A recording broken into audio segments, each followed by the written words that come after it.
Hey everyone, and welcome back. Today I'm going to go over all of the books that I read in the month of June. June was a fantastic reading month. I had so many incredible books that I read. Most of them were very highly rated. I loved them and had such a good time, so I'm excited to tell you all about them today. To start us off strong, I read The Huntress by Carrie Cotten.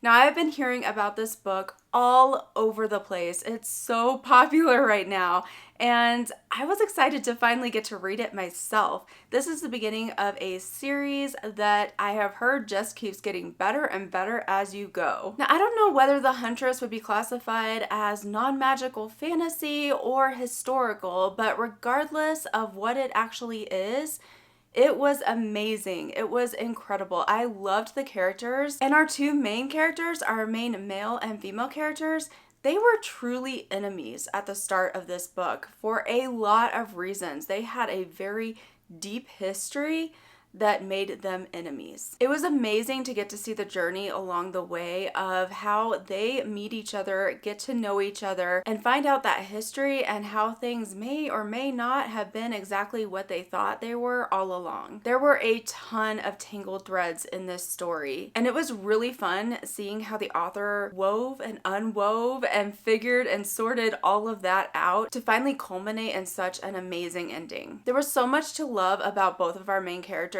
and it was so neat to see their love develop throughout the course of this book, through all of that back history and even misunderstandings once they started getting over all of those pieces. And there were some amazing side characters in this as well. There were side characters both on Cyrene's side, our main female character, and on Duncan's side, our main male character, that were phenomenal. And I am so excited that some of these characters are going to be moving forward throughout the series into the upcoming books. I definitely highly recommend this book. I think most anyone would enjoy it. It was deep, it was emotional, it had funny moments, it had so many incredible friendships throughout the course of this book that I know are going to carry forward, and I am looking forward to reading the rest of the series. Right now there are 4 other books out.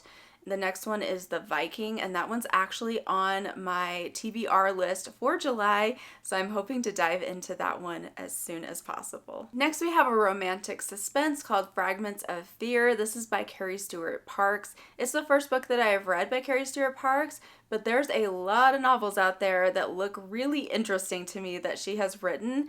I have a couple of them and am excited to read more of her backlist. She has so many different stories out there. This one takes place in New Mexico, and part of it takes place at an archaeological dig, and that archaeological dig is interwoven into other components of this story. And there's also a dog in this story that is the cutest dog ever. I loved the dog that was in this story. Our main female character is named Evelyn, and our main male character is named Sawyer. And Sawyer is an FBI agent who is there investigating a case, and his case kind of starts overlapping with some things that she has going on. Evelyn wants to be an artist, and she's trying to pursue that dream when all of these things start happening around her, and there are some very interesting things that happen, including the dog that somehow ends up in her possession. She didn't own the dog, but somebody left her the dog, and she has to try to figure out why. Why did this individual leave this dog to her? Chapter 1 starts off with quite the twist. I was hooked as soon as I finished chapter 1. I mean, it is difficult. I don't know who could read chapter 1 and then not be going, wait, what? And want to find out more. It was a very good lead-in into this story. There are a lot of different pieces in this mystery as you go along, and it's really interesting to see how all of those things come together in the end and what was actually happening behind all of this stuff that Evelyn is exposed to, because she goes on a roller coaster of a ride, that is for sure. So I definitely recommend this one, and I'm looking forward to more books by Carrie Stuart Parks. Next, we have The Voice We Find by Nicole Deese, and this is the 3rd book in the Fog Harbor romance trilogy. I cannot even begin to say how much I loved this trilogy. This was an amazing, amazing set of books. The characters were so multidimensional, so layered, complex, deep, and you find yourself just needing to know what is going to happen because you're so fully invested with them and their stories. And that is the case across all 3 books. And this one was really, truly amazing. It was such a cool story. Our main female character in this is Sophie, and she is kind of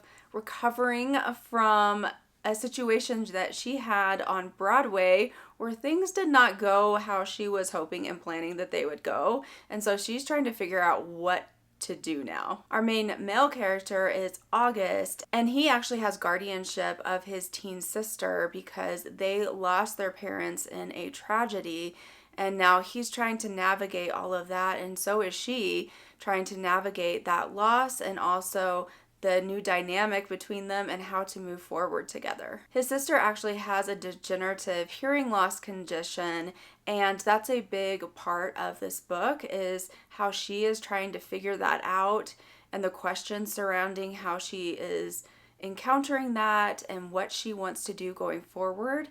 And there is a lot of American Sign Language, and there's also a look into like deaf culture, and all of that is explored in this book, and it was just so fascinating. I actually took a couple of American Sign Language classes back in college and loved it. It was so much fun, and I haven't done anything with it in a long time, but this book made me really want to jump back into that. It reminded me how rewarding that is to be able to learn that language and getting to see how Gabby uses the language and how she's growing in that and all the things that she is working through as she's losing her hearing. It was just really something. I was totally and completely pulled into this story. I was fully invested with August and Sophie as they were growing and learning from each other throughout the story and also dealing with a lot of things that were in both of their respective pasts. But I adored Gabby in this story. She was such a cool character. I honestly don't know who I could pick as my favorite character in this because when you have August, Sophie, and Gabby, they were just all amazing in their own ways. And some of the other characters who wove in and out of the story as well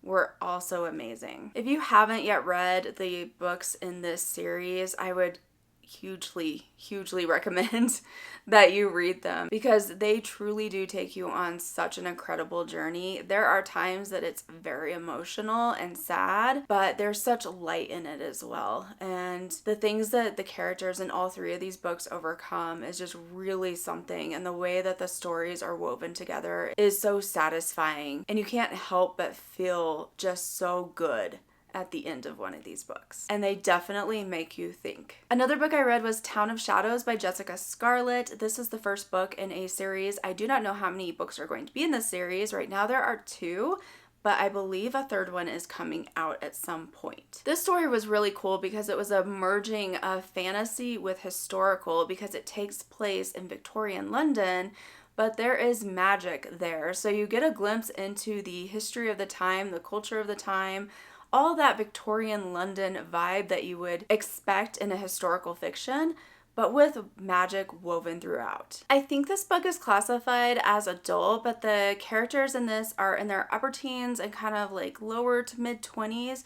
So there's a little bit of that crossover feel of it feeling like an upper YA crossing over into adult. But this was really cool. It was quite the adventure, and there was a lot of puzzles and things that our main female character had to solve throughout this to try to figure out the answer to something that she is seeking. In this case, the answer to what she is seeking may very well save her father's life and the lives of other people in London. Our main male character is very mysterious. Like you can tell there's something going on there, but you don't know what. He has this very mysterious air about him, and kind of digging in to uncover what was going on with him was very interesting. And the dynamics between the 2 of them were pretty great, getting to see their connection and their growth towards each other throughout the story. And then there's some things that happen at the end that you're going, wait, what are we gonna do now? But yes, this was a very fun journey, a very fun adventure with our main characters and a couple of side characters as well, who I think are probably going to play maybe an even bigger part in the story in the next book, but all of those characters were really fascinating from one respect or another, and I'm excited to see where their stories are going to take them, especially in light of the things that we find out towards the end of this book. Next, I was able to finish the U.S. Marshals trilogy by Lisa Harris. This was a very fun trilogy. I enjoyed this. As I've mentioned in other videos, this is a series that follows our two main characters, Jonas and Madison, as they take on different mysteries throughout each of these 3 books, and also work towards solving a big overarching mystery that in particular is affecting Madison. They are both U.S. Marshals, and so of course they are pulled into a lot of rather intensive mysteries, and they're taken all over the place as they are trying to track down fugitives and solve cases and get to the bottom of a lot of really intriguing cases that are going on. In this one, they are trying to find a missing woman and an endangered child, and there's a mystery going on that involves a judge and the murder of his wife. And all of this is stuff that's on the back cover, so I'm not giving any spoilers away in that. But that is their kind of main mystery that they are trying to tackle. And then, of course, they're also trying to solve the big mystery that has been impacting Madison for this entire series. It was great getting to see these two characters grow closer and closer throughout this series as they work together on these different cases and throughout these different kind of difficult things that sometimes they were put in the middle of. And it was a very satisfying conclusion to this series. I think if you like romantic suspense and a little bit of adrenaline and complex characters, you would enjoy these stories for sure. And next, I also read The Shadows of Swanford Abbey by Julie Klassen, and this was a standout book for me. I actually wasn't expecting to love this as much as I ended up loving this. I should have expected that though, because it's Julie Klassen and she does amazing things with her writing. But when I first started, I thought, oh, this is gonna be fun, I'm going to enjoy it, but I ended up loving it. This is a Regency romance that is crossed with an Agatha Christie mystery. That right there should be enough to tell you that it is going to be really fun. The way that she wove together the mystery and had all the characters involved in it, it was very difficult to figure out who is actually behind all of it. The twists, the turns, getting to know the different potential suspects throughout this time in this book, it was really neat to see all those different threads and where they ended up leading in the end. And our main female character, Rebecca, and our main male character, Frederick, they were both really fun characters. Rebecca was just this sweet person who was really looking out for her family, her brother in this case, and the other people around her. She was just a very, very sweet person that got pulled into a lot of different things throughout this book that put her in some awkward positions. And then Frederick was really good at looking into all of the different pieces of this mystery and starting to untangle it. He was really that main person who was trying to sort through it all and get to the bottom of it. And it was really fun getting to follow his thought processes as he was sorting through all of that, getting to see the culmination at the end and who was behind it and why. It was very, very, very well done. And you could definitely feel the Agatha Christie crossover. And it was so neat getting to see that against a backdrop of a Regency historical romance. This one was fun. If you like historical and you like mystery, it's a perfect blend. All right, we have 2 more books left. The next is the 7th book in the Timeless series by Gabrielle Meyer. This is Into a Golden Era, and it was a good time. Just like all of Gabrielle Meyer's books, I really enjoyed this one. I thought Allie, our main character, was a great female character in this, and she really had a lot of sorting through things to try to figure out which timeline she was going to choose to be in. Because like all the other books previously, she is a time crosser, and in this one she lives in 2 different time periods. One is in 1849 around the California Gold Rush, and the other one's 1929 during the golden age of Hollywood, and she is actually an actress during that time. Just like in all of her other books, there was a lot of faith threads woven throughout this one, and Allie really had to rely on her faith in order to figure out what to do ultimately. She really did have to kind of surrender everything in order to get to where she needed to be, because she didn't know. She didn't know it was going to happen. And she really just had to hold on to her faith and surrender to that and know that things were going to be guided in the right direction for her. The romance in this was really neat. There were a lot of nods to other characters from previous books in this one, which was really fun getting all of that crossover. And both of her timelines were very compelling. There were things that I loved about each of them. And so there wasn't one or the other that was going, oh, I want to hurry and get out of this one and get back into the other one. I think both timelines were very well done. And like I said, the romance was great. And all of her friends and her family and the people in her life that she was trying to protect and be there for, it was just a really, really good story. So another book read in the Timeless series, and now I have to wait for book 8, which has just recently been announced with a little bit of information about that book. And finally, I got to read a book by one of my favorite authors, and that is Jaime Jo Wright and her new book, The Bookshop of 99 Doors. This one was a highly anticipated release for me in 2026, and it was so much fun getting to read it during my birthday month, and it was definitely worth the wait. This is a dual timeline like her other stories that are in this vein. She writes gothic suspense, and there's usually a historical time period and a current time period that have bearing on each other, and this one is no different. This one had a lot more kind of that atmospheric, ghostly vibe in it, even than some of her other ones. It was a very main event in this one, especially because in the current timeline, our main female character is from a family of self-purported ghost hunters, or as it's termed on the back cover, paranormal investigators. So it's interesting to see that crossover and her journey dealing with all of that in her family while also trying to seek truth, and how that's impacting the people around her as well. And then the historical timeline takes place in 1888, not too far removed from the Civil War era, and the Civil War plays heavily into this story. And that was really neat to see all those bits of Civil War history scattered throughout, both in that historical timeline and in the current one.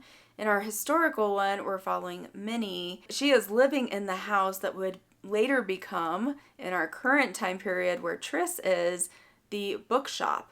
But right now, it's a home where she is living, and everyone talks about how it's haunted by the ghost of this dead Civil War captain. There were some truly creepy, spine-tingling scenes in this book, and I loved that. And of course, in true Jaime Jo fashion, she does pull all those threads together, and she has all these explanations for what is happening. But getting to see the tie-in of the history, seeing how it's impacting both of these time periods in the same location, and then what it ultimately ends up being, was really neat. So if you like gothic suspense, you might enjoy this. I really love Jaime Jo Wright's books. This is, I think, book 6 now that I've completed, and they're all so incredibly atmospheric. And I love getting to see the two time periods and how the stories end up merging and weaving through each other until you reach the conclusion. And there's usually always something kind of really interesting that happens right at the end of the book in both of the time periods as things are going towards this resolution of the story, and it's always so much fun. I enjoy these books so much. And that is it. Those are the 8 books that I read in June. Like I said, it was a very, very good reading month, and I hope maybe you got some ideas or recommendations from these of something that you might want to read. If you've read any of these, definitely let me know in the comments below which ones you've read and what you thought of them, or if there's any of these that you would like to give a try. Thank you for spending this time with me. I appreciate you all so very much. And as always, remember to keep following your dreams and believing in the magic of this thing called life. Thank you so much for watching, and I'll see you again soon.